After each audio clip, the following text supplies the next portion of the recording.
Una de las guerras más importantes de los últimos 50 años es una de la que no se habla mucho. En 1980, dos de los países más poderosos del Medio Oriente, Irán e Irak, libraron 8 años de una de las guerras químicas más devastadoras desde la Primera Guerra Mundial. Esta única guerra cambió por completo la dinámica del Medio Oriente. Sus consecuencias todavía se sienten hoy, y cualquier cosa que esté ocurriendo en el Medio Oriente actualmente puede rastrearse hasta esta guerra. Este video trata sobre la guerra Irán-Irak de 1980, que fracturó completamente al Medio Oriente.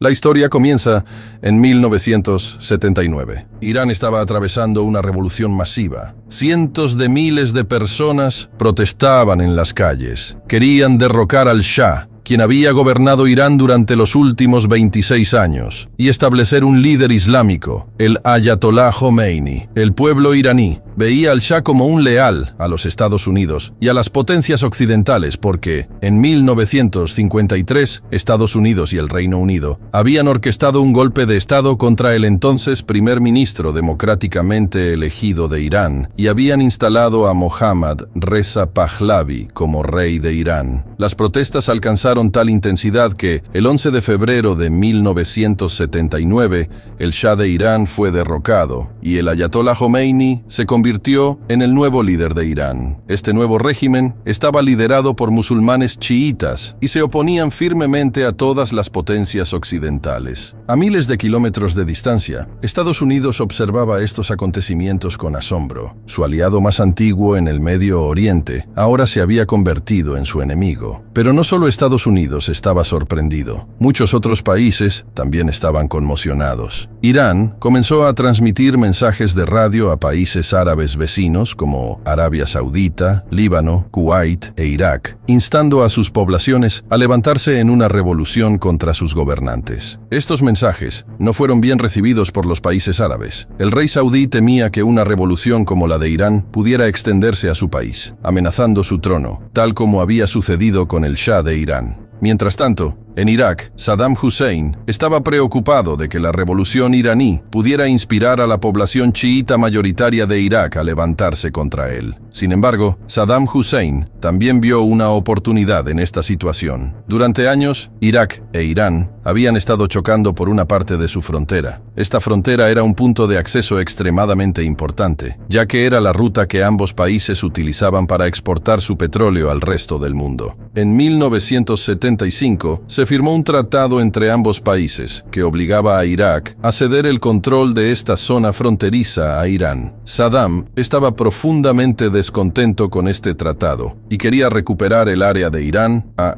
cualquier costo. Ahora, después de la revolución iraní, vio una oportunidad porque la revolución había debilitado a Irán. El ejército iraní, que alguna vez fue financiado por los Estados Unidos, se había debilitado considerablemente. La mayoría de sus comandantes estaban en prisión o habían sido ejecutados. Las fuerzas restantes estaban ocupadas luchando contra los leales al Shah de Irán. Saddam creyó que esta era la oportunidad perfecta para atacar a Irán y recuperar estas áreas ricas en petróleo para Irak. Saddam también pensó que, si atacaba a Irán, todo el mundo árabe lo apoyaría, posicionándolo como líder de las naciones árabes. Con esta mentalidad, en 1980, Saddam planeó atacar a Irán con 10.000 soldados iraquíes. Lo que estaba a punto de comenzar no era solo una guerra, sino el inicio de una transformación geopolítica masiva que remodelaría el Medio Oriente durante los próximos 40 años. El 22 de diciembre de 1980, la Fuerza Aérea iraquí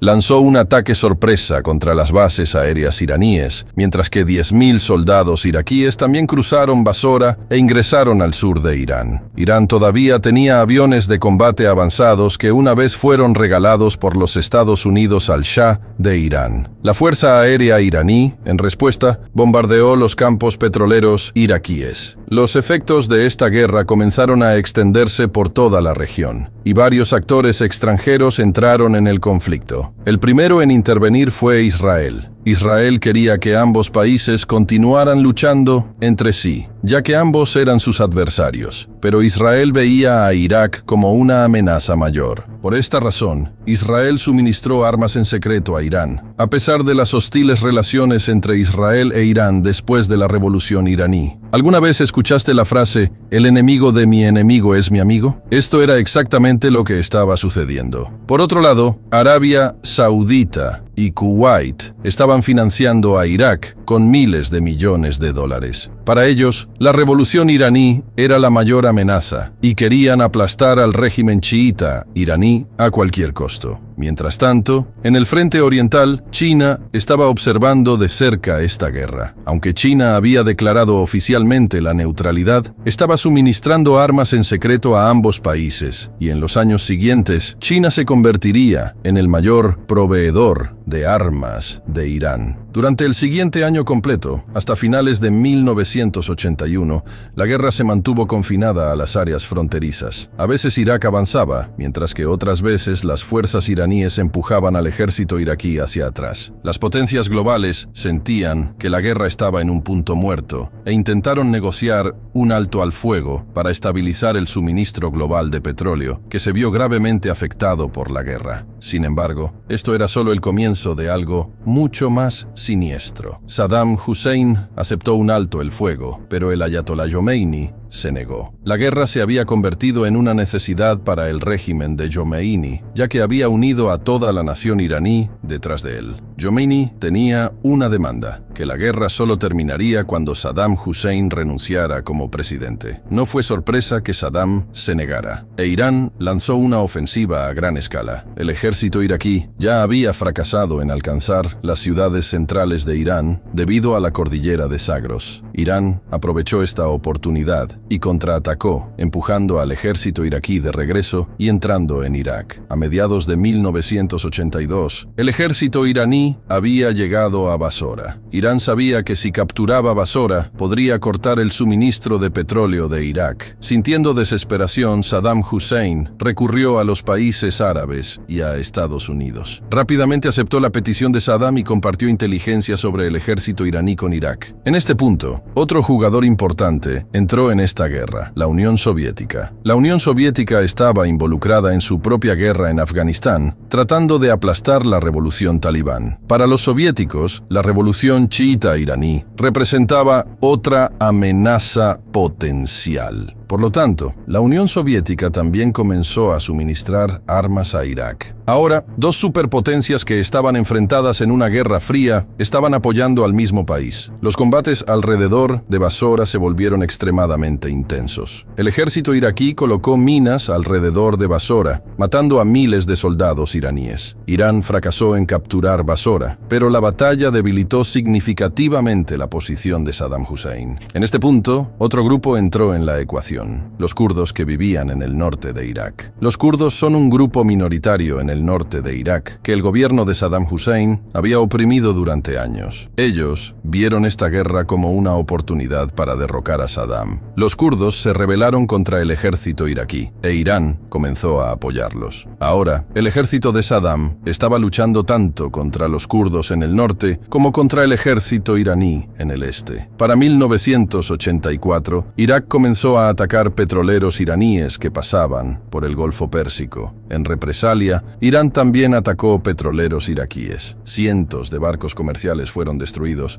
y miles de millones de dólares en petróleo se desperdiciaron. Este petróleo era crucial para los países occidentales, ya que sus industrias y transporte dependían de él. Para 1985, la guerra había escalado significativamente. Los kurdos estaban ganando fuerza y en este punto, Saddam tomó una medida inimaginable. Saddam comenzó a usar armas químicas contra los kurdos y contra el ejército iraní. Estas armas químicas fueron suministradas a Irak por Estados Unidos. Irak también lanzó ataques directos con misiles y bombardeos aéreos en ciudades iraníes. Estos ataques mataron a 16.000 personas, la mayoría de las cuales eran civiles. En respuesta, Irán lanzó ataques con misiles sobre Bagdad, matando a muchos muchos civiles allí también. La gente común ahora estaba soportando la peor parte de la guerra. Y en este punto, Estados Unidos comenzó a jugar un doble juego. Por un lado, Estados Unidos estaba suministrando armas químicas a Irak y por el otro, comenzó a suministrar misiles a Irán. Detrás de esta estrategia estaba el presidente estadounidense Ronald Reagan, quien estaba usando el dinero de estas transacciones para financiar una misión secreta en Centroamérica, que luego se conocería como el escándalo Irán-Contra. Pasaron 3 años más en estas circunstancias. El año ahora es 1988. Irán e Irak están atacando los petroleros de cada uno en el Golfo Pérsico. En este punto, Kuwait comenzó a presionar a Estados Unidos para proteger sus petroleros de los ataques con misiles iraníes. En respuesta, Estados Unidos desplegó sus flotas navales en el Golfo Pérsico. Mientras esto ocurría, las fuerzas iraníes y los combatientes kurdos en el norte capturaron la ciudad iraquí de Halabja. En represalia, el ejército iraquí lanzó bombardeos químicos sobre toda la ciudad y atacó indiscriminadamente los pueblos kurdos circundantes. Este brutal ataque mató entre 50.000 y 100.000 personas, el 90% de las cuales eran civiles. La intensidad de estos ataques sembró el miedo en Irán de que Irak podría iniciar bombardeos químicos similares en ciudades iraníes. La presión sobre el Ayatolá Khomeini para terminar la guerra aumentó significativamente, ya que la economía de Irán estaba en ruinas. Habían pasado 8 años y cerca de 1 millón de personas habían muerto. Las economías de ambos países estaban completamente destruidas. Las Naciones Unidas comenzaron a presionar a ambas partes para que aceptaran un alto el fuego. En julio de 1988, en medio de estos acontecimientos, un barco estadounidense derribó un avión de pasajeros iraní con un misil. El avión transportaba a 290 personas. La administración estadounidense emitió un comunicado de prensa declarando que fue un error y que el barco estadounidense había apuntado accidentalmente al avión. El presidente Ronald Reagan se disculpó con las familias de los fallecidos y les pagó una compensación. Sin embargo, poco después, el capitán del mismo barco recibió una medalla, lo que convenció a Irán de que el ataque fue intencional. Este incidente sembró el miedo entre los iraníes de que Estados Unidos ahora los estaba atacando directamente en la guerra. Por un lado, estaban los bombardeos de las fuerzas iraquíes y por el otro, estos incidentes. La presión sobre el Ayatolá Khomeini para aceptar un alto el fuego creció aún más y finalmente, el 20 de agosto de 1988, ambos países acordaron un alto el fuego. Esta sangrienta guerra terminó sin ningún cambio en sus fronteras. Sin embargo, esta guerra definiría el futuro del Medio Oriente. Estados Unidos estaba ahora completamente involucrado en los asuntos del Medio Oriente. La guerra transformó las relaciones de Irán con el resto del mundo. Para los líderes iraníes, los países árabes que apoyaron a Irak se habían convertido en su mayor amenaza. Esto marcó el comienzo de la Guerra Fría entre Irán y Arabia Saudita. Después de esta guerra, Irán comenzó a trabajar en el establecimiento de sus proxies en Líbano, Siria y Yemen. La guerra también hizo que Irán se diera cuenta de que no podía confiar en nadie y que, si quería sobrevivir, debía convertirse en una potencia nuclear. Por otro lado, Irak quedó devastado por la guerra. A pesar de 8 años de lucha, el ejército de Saddam Hussein no logró ganar ni un centímetro del territorio iraní. Debido a la crisis económica, estallaron protestas en Irak, que Saddam reprimió brutalmente. La guerra dejó a Irak profundamente endeudado con Kuwait y Arabia Saudita. Saddam estaba furioso porque los países que lo habían instado a luchar contra Irán y lo habían apoyado ahora trataban ese apoyo como un préstamo. En esta ira, Saddam atacó Kuwait. En este punto, el supuesto aliado de Irak, Estados Unidos, se volvió en su contra. Estados Unidos se puso del lado de Kuwait y unió sus fuerzas con el ejército kuwaití para derrotar a Irak. No solo eso, sino que Estados Unidos también declaró a Saddam un criminal de guerra. El mismo Saddam que Estados Unidos había presentado una vez como un héroe contra Irán. Unos años después, en 2003, las fuerzas estadounidenses invadieron Irak, supuestamente en busca de armas químicas, las mismas armas químicas cuyos materiales habían sido suministrados por Estados Unidos. Irónicamente, a pesar de destruir Irak, las fuerzas estadounidenses no encontraron armas químicas allí. La guerra Irán-Irak ofrece una crítica realidad geopolítica. Si el ego o los intereses de unos pocos individuos poderosos poderosos están en juego, la pérdida de miles o incluso